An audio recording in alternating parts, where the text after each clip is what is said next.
Kevin Powell recently posted this really cool Ferris wheel animation. My first thought was, oh my gosh, I can do this. And you bet your little snow pea duty that I did it. I'm extremely proud of the solution that I created. And it's going to be really cool to see how my solution in this video stacks up with Kevin Powell's next week. So let's check it out, shall we?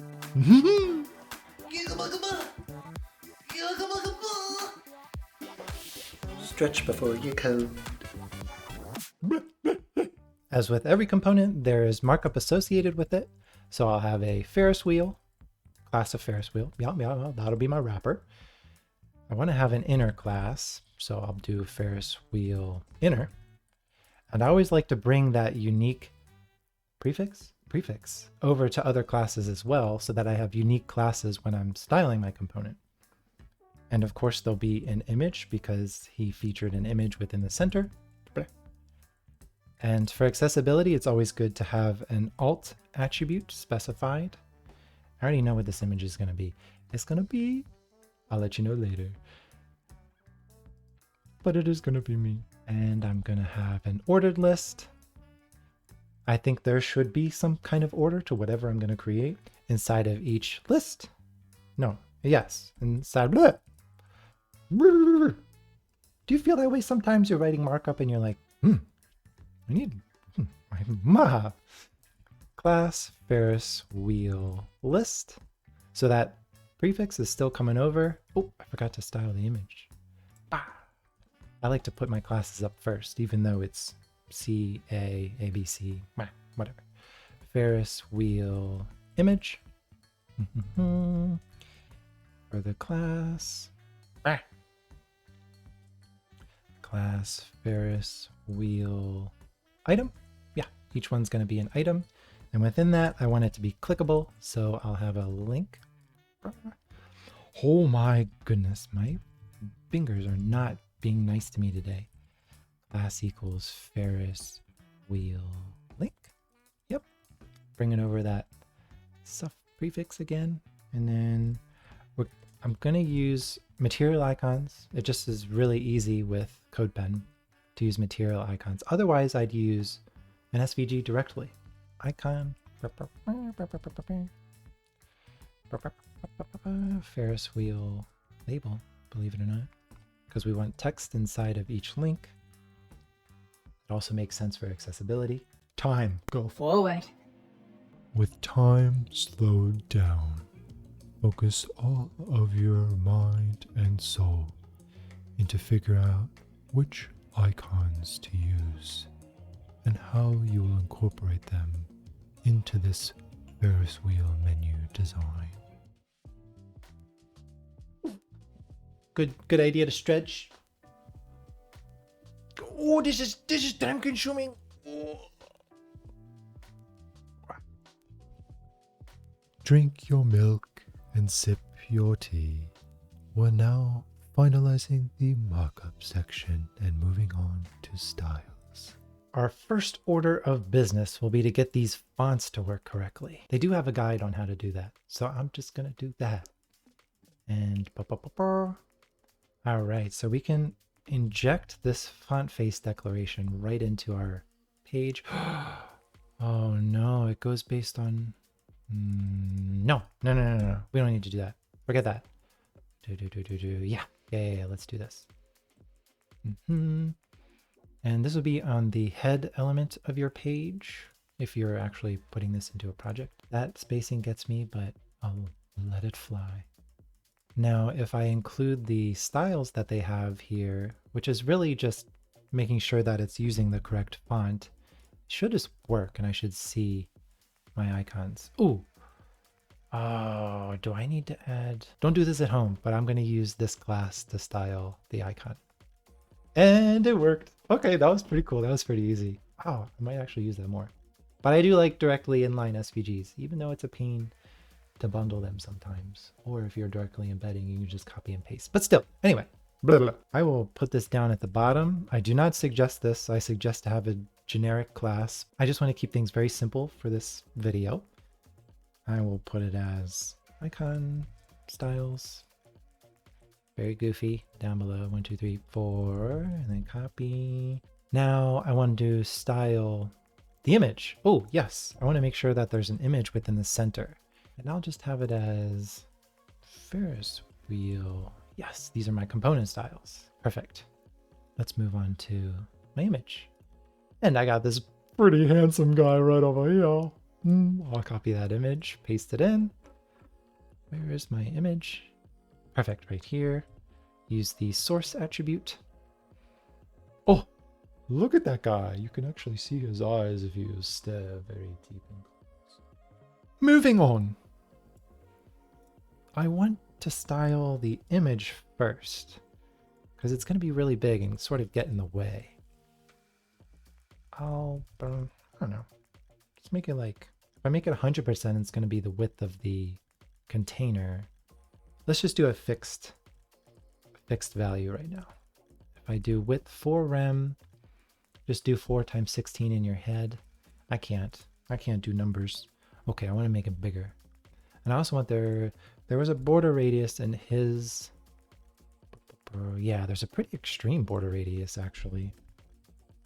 And I don't know about scaling border radius, so I usually use a pixel value.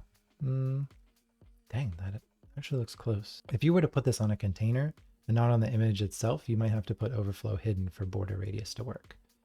Just something to think about. I have that, though I do want it to be centered so that it's easier for you guys to see. So I'm going to do a really simple display grid, place items, center. Oh, am I out of frame? No. Okay. Display effect. Ah, that's because it's not, there's no height to this.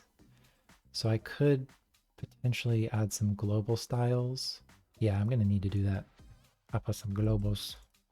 Some global styles, baby. I don't want to deal with that gosh darn border box sizing. Rummy jickities. So I'm going to do border box on everything.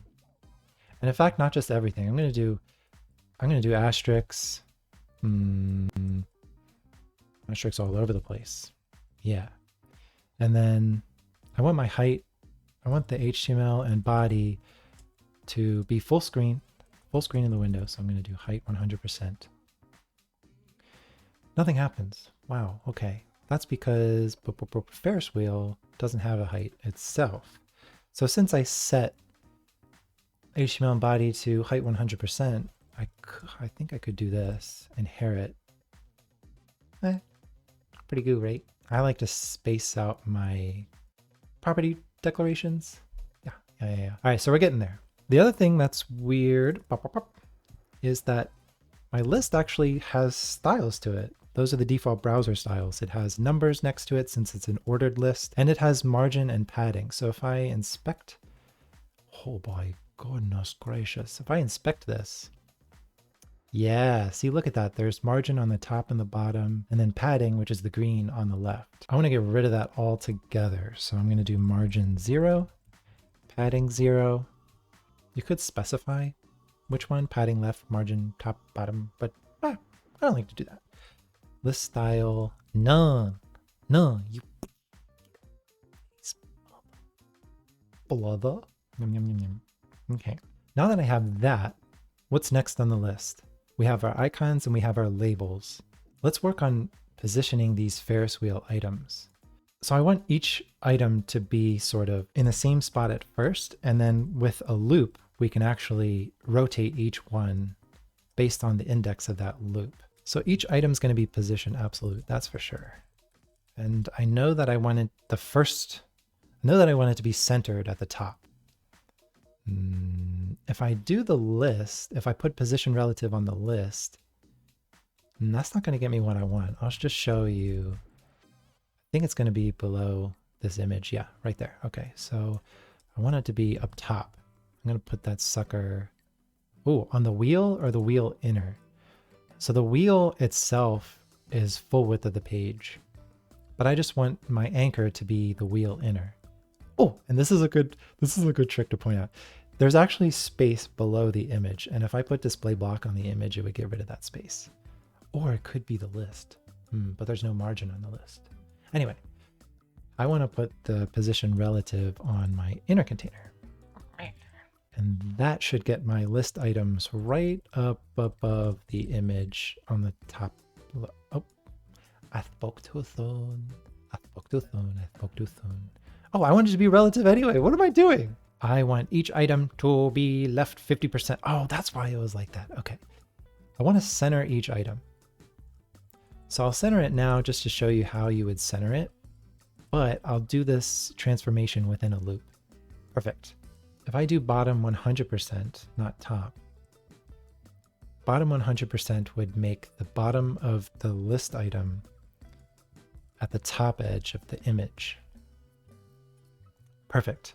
Okay, so I want the origin to be right in the center of the image. And since this bottom attribute is based on the percent height of the parent, if I put 50%, the bottom of that item is going to be the center of that image. Yes. So I'm getting closer. I want to add some padding to the bottom. If I add padding to the bottom, that'll help me start to separate. Oh, what do I want to do? What feels right in my heart? Oh, that's pretty good. Get it down to 6. Get it closer. Oh, yeah. Okay, so here's where the magic comes in. I've done this so many freaking times in my life. Okay, how many items do I have? From 1 to 8. Is it 2? We'll find out. And child. This is Sass, by the way, so you couldn't do this in CSS. But the way to do it in CSS would just be to specify Ferris wheel item and child 1, 2, 3, 4, and then do the math yourself, which is no fun. So we'll use this interpolation to extract the index. Nothing's happening, which is expected. But if we take this transform here, and then we begin to do math on a rotate that's specified after our translate, we should get it going. And I want there to be 8 sections, and a circle is 360 degrees. So I'll do 300 divided by 8. And then I want to multiply that times my index. And because there's no unit associated with it, I want to multiply it times. Oh, that looks terrible. I could just fix it with transform origin, which is X and Y. So center bottom. Well, it would be better to get them to look straight, right? Because they're going around in this wheel, but you don't want to, as a user, I wouldn't want to like look like this and be like, crank that Ferris wheel, not that neck. How do we do that? So I'll take this link class here.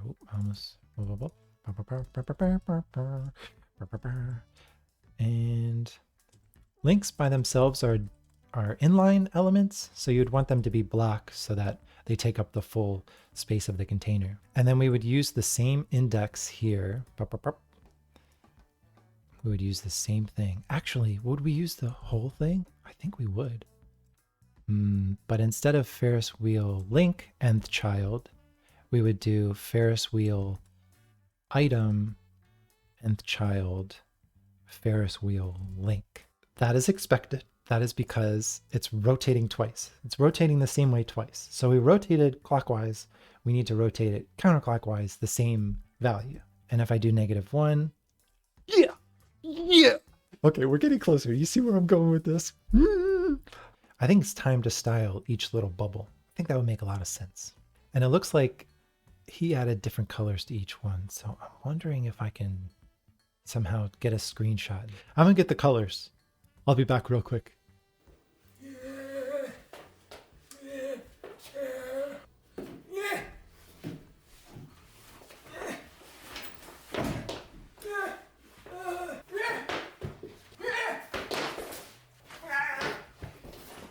Okay, I have the colors. Now, I need to figure out how to do it in a list though. I know I have a loop, but I have a list of these colors, and I pulled up the Sass list because I want to try to figure it out. And it seems like I can just do this. So I have it comma separated. If I do this each thingamajigger, I should be able to just do it in here. So for each color in colors, color in colors, I should be able to do it here. And then the iterated value is color. So if I do background color, I should see it. Oh no, not a good example. Oh, that makes sense because it's not in a loop. How do I get the index from that? I is index color of colors. Oh, please. Oh, I don't like you. Oh, please don't. I kind of don't want this to work. It's so gross. Okay. Did it work? No, there's an error. I expected N. Yeah, I expected N too. Index color list. Oh, it's the reverse. Okay, so I need to put colors and then comma color. Oh, I got it. So now that I have the background color specified for each one, oh yes, I would specify a height and a width. Yeah, they look like they're pretty big, so I'm going to do a height and a width. I could actually do aspect ratio 1, so maybe if I do a width of 3 rem, I could do that. Oh, that's maybe too small. Let's do 5. And then I'll specify an aspect ratio of 1. Yeah, I want them to be centered. Okay, so the icon, I'll position the icon absolutely. I think that's just good in general because if we do decide to make this flexible, then having it flex to the text would be the most important and not the icon, because the icon will be relatively consistent, but the text itself, not gonna be. This will actually have a problem, I can already tell, because the container doesn't have position relative on it. Well, actually it does, doesn't it? Yeah, it has position absolute. Why didn't that do what I wanted? Oh yeah, it doesn't. But it's transformed. Correct, it doesn't. It makes a lot of sense. So position relative. Did I get what I wanted? What is going on? Is it because... What? This has position relative on it. Is it because it's rotated? No, that's not it either. That doesn't quite make sense. Oh my gosh, I forgot the negative 50%. No wonder it was being weird on me. There you go. Everybody makes mistakes. Now we want each one to be a circle. A circle. Circle. Now we got it. Awesome. Is it just me or is this whole thing still way off? The first one should be over there. Oh, I see. Now, the other thing that's weird is I brought over the translate, and I shouldn't have done that. All I needed to do was negate the rotation of the element. Perfect. It looks like the first one's still off. Or maybe that's the last one. Huh, interesting. It's all centered around the same point, but the last one seems weird. 2, 3, 4, 5, 6, 7, 8. Huh. From 1 to 9? That's weird. What? That makes no sense at all. From 1 to 9. Does I start at 0 and I just don't know? Did they update something? Okay. Well, there you go. There's my problems have been solved. Our next order of business is I have to go pee-pee. Goodbye.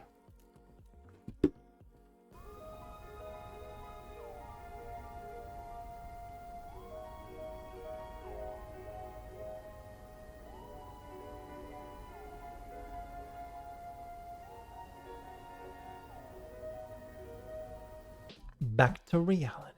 How should we finish this up? I want to center the text.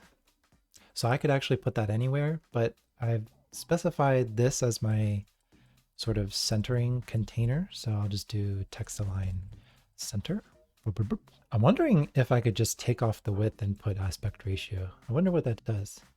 It would probably scale to the width of the text. Okay, that is pretty cool. That means I don't have to specify a width. Oh, actually, okay. The weird thing is because I've done this, I've actually established that some items might be more important because they're larger. So I take that back. I'm going to style the text color and the icon color since they share the same wrapping component. I noticed that each item within the list kind of conforms to the color. So I'm wondering if he maybe darkened the color or used sort of a black opacity. What he could have done is taken the same color and then used maybe a SAS function called darken, and it would look something like this. Darken the color that you want, and then, 20%. Obviously, black can't be any darker than pure black, but you get what I mean. But it looks like he was using this black here. I can definitely tell. And we want the icon to appear by default, but we don't want the text to appear by default. So what we'll do is we'll specify that the label should appear on hover.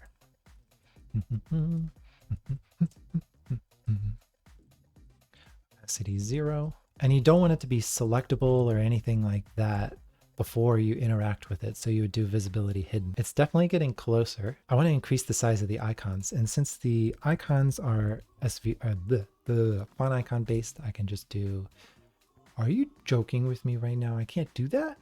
Oh, did they do? Yo, get your, perfect. Cool, so it's getting bigger. If I hover over it, nothing happens. That's expected. I want it to be when you hover over the link, because the link is what you're interacting with. It's definitely not the list item. So when you hover over the link, or if you focus on the link, target that Ferris wheel label. So I'm targeting Ferris wheel label right now when you hover over the link. And I want it to be opacity 1, visibility, visible, you got to do the, you need to learn how to spell. So if I hover over it, perfect. There's no transition. Obviously, you just put transition on there. And I like to do this stacking order. 200 milliseconds, pretty good time.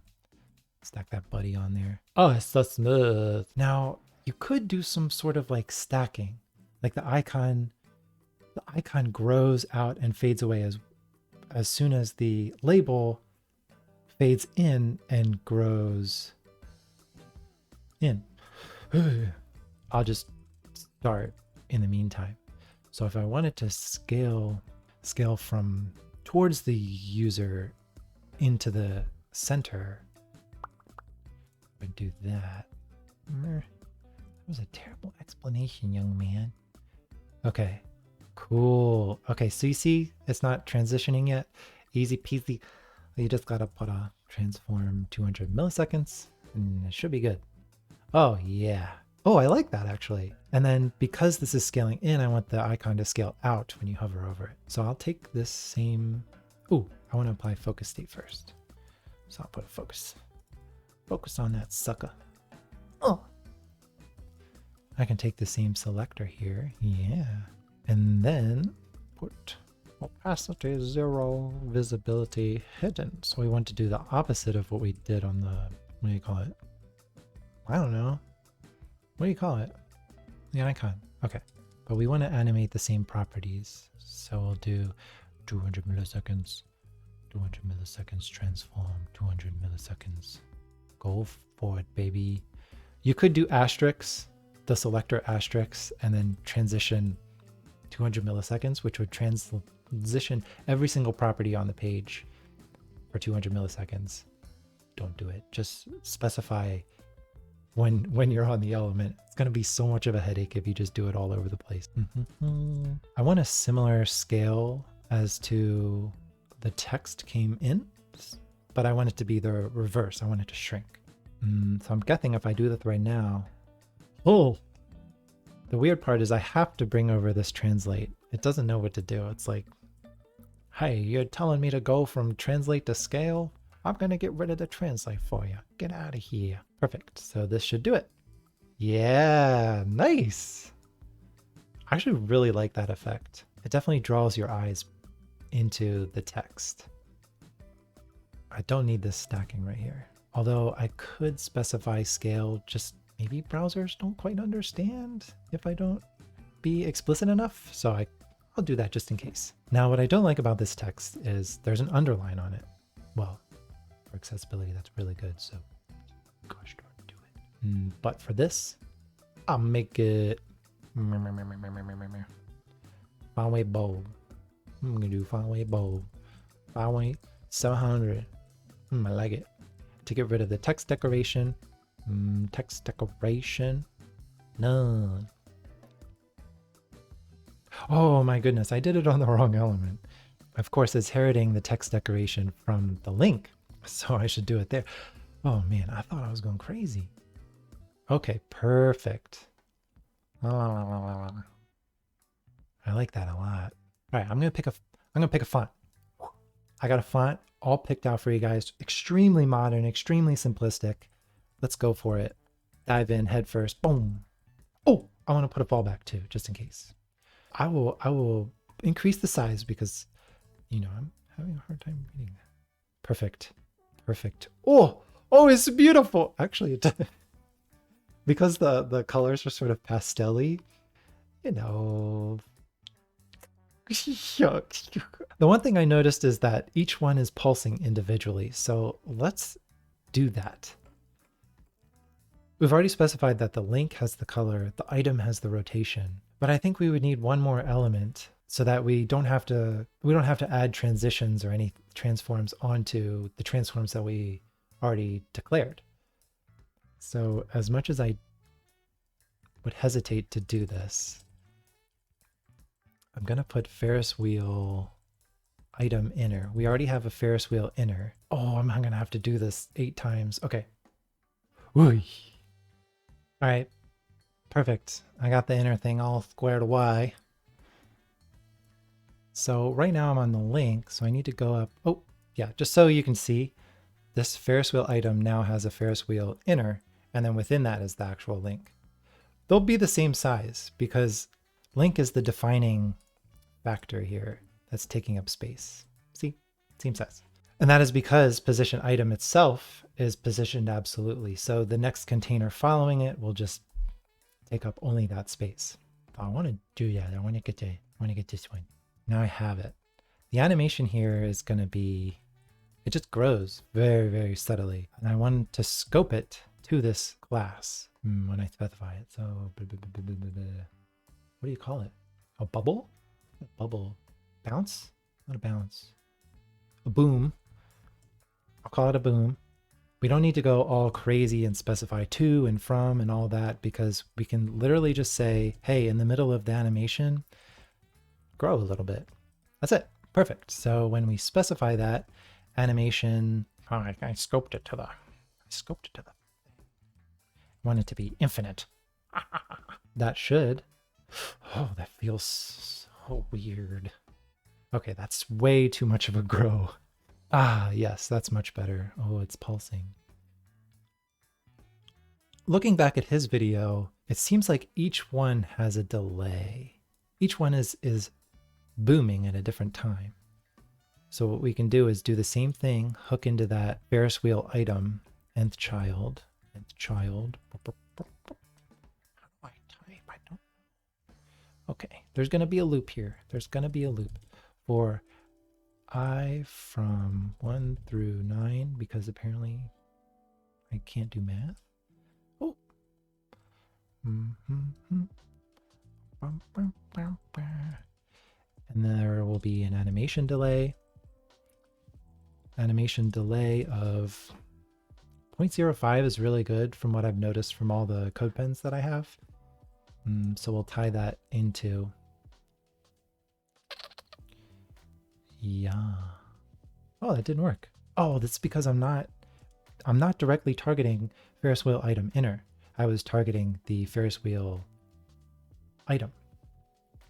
So now they're growing at different times. And his was sort of randomized. And I'm thinking that he used maybe some Sass to get it to be randomized. So what I could do, first I want to slow it down because it's really kind of making me feel weird. Oh, I kind of like that. Instead of this I here, we could do random, let's just say 10. So at some points, others are going to have the same, there we go. It feels much more organic. It's not this linear motion that's going on. There's no scale on hover, right? No, but he darkens the color. Oh, shoot. What can I do for that? Oh, Yes, this is perfect. This is perfect time to show that darken property of SAS. So I'm on the link right now. And when I hover over the link, oh, I have to do it within when I hover over this link here, it's the same thing. So just think of it as hovering over the link. Since I'm iterating over the child, the Ferris wheel item, I have access to that color. And what I can do is darken that color based on that iteration cycle. So I'll do darken 5%. When I hover over, it's not going to animate. It's going to be really gross. Yeah, do you see that? It sort of flashes. And it's not that dark. Let me do 10. The other trick is if you don't want to do this sort of iteration cycle or you're using plain SAS, is you could fade a black background over top of that color using a before or an after. So transition background 200 milliseconds. That's the only thing that's going on in this link. Oh, there we go. Oh, his text was actually white. I'm not sure if I like that from an accessibility standpoint, but I'll go with it anyway, and I'll make it white. FFF. Hex. Get that hex in there. Okay. Yeah. Oh, emotion. I did CSS and JS right there. Aside from the semicolon. It's my bad. Oh, that looks so bad. Oh, that looks so bad. Okay, never mind. I'm deviating from the design. Oh, that's so much better. Okay. So that means I'll lighten up. Let me lighten this up. I still want it to be there just so that I can match sort of the design a little bit closer. Oh yeah, there we go. There we go, baby. There we go. Yeah.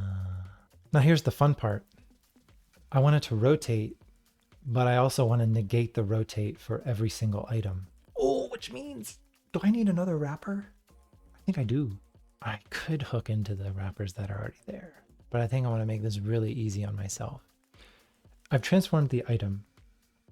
The items aren't going to be rotating. The whole entire container is going to be rotating. Oh, the item inner is the scale. Okay, there's going to be another container. I'm just going to do it. Oi! I added another container, which is this Ferris wheel item pivot. When the Ferris wheel itself rotates, I need to unrotate it, like I've been doing with everything else. So let me rotate the Ferris wheel to begin with. The Ferris wheel is this list here. So I'm going to bring over this class and say Ferris wheel item list spin. Oh, that's not so good. I'm not going to specify 50% because I want this to be a complete linear animation. There's no transition curve, so it's not going to ease in, it's not going to ease out. It's just going to be very consistent and very smooth. But I don't need to go from 0 to 100. I just need to go to 100 because the 0% is actually my default state. And once it completes a full rotation, it'll eventually reach rotate 0 again. So what I can do is say 360 degrees. I'll bring over this animation. Let's make it really fast. I want to see how fast this sucker can go. 5 seconds. Infinite. Avert your eyes. Avert. Oh, much better. Okay, so this is what I was preparing for, is these are rotating, which is no good. I also have a scroll bar. I can just kill that real quick. I'm gonna kill that scroll bar. Technically, I could do some resizing very easily, but I'm kind of a lazy duck right now. Perfect. Okay. The other weird part is I believe I have a new context for the list needs to be positioned absolutely. Since I put transform on, it now thinks that the list items think that the list is the new context. So before I had position relative on the container, this Ferris wheel inner, but now it thinks it's Ferris wheel list, so my centering is a little bit off. To fix that, all I have to do is put position absolute on my list. So position absolute, left 50%, transform, translate. My eyes are, my face is off center a little bit in that picture, and it makes me think that the whole thing is off center, but it's not. It's perfect. And it's not rotating because it's trying to animate from translate to rotate. All I got to do is put on rotate 0. We might get some weird behavior. I'm actually hoping it is weird. Nope. Nope. No. If I put this translate here, it'll be completely okay. Yeah, awesome. All right, so now when it starts the animation, it goes very quickly. And then when it's about to finish, it slows down a little bit and then doesn't get us the result that we want. So the easy way to fix that is just put linear on your animation. For accessibility, I think he intentionally kept it extremely slow. And that's so people have a chance to hover over the element when they get to it. I'll slow it down twice as much. Ooh, that's still pretty darn fast. I want it to move even, oh my gosh, 100 seconds? Maybe even slower than that. Okay, perfect. Now that we have the animation time specified and then we have that rotation going, we can then use item pivot to then negate the rotation that we're doing with list container. And this would sort of follow the same principle. It's not, I don't even have to change the animation that much at all. I just have to make sure that I'm doing a negative value. So a pivot spin. In fact, I'll just bring over this whole thing here. Animation. It's already a display block element, so transforms should work. Okay, now it's actually doubling because I'm rotating in the same direction. So let's do a negative. Rip. It still did it? Oh my gosh. I thought it wasn't working. And that was just my brain reading something different. Probably because I have huge freaking class names. But as soon as I put Ferris wheel item pivot spin, it'll work exactly as I want it. Now we have checked every single box except one, and that is, how do you pause the animation when you hover over the list? And that's really important because if you're trying to track this target, this link, that's quite a tough experience. And I believe it's called animation running state. I want to actually double check. Animation play state. Okay. Animation play state. We'll do MDN because I love me some MDN. Okay, so it's running by default. And let's check the CSS here to see how it actually works. It has an animation name of slide, an animation duration, oh, can you see me? Of 3 seconds, and a timing function, don't need to worry about that. Iteration count of infinite, we're almost there, and a direction, alternate. Okay, so it goes from back and forth. I think all we need is this animation play state. If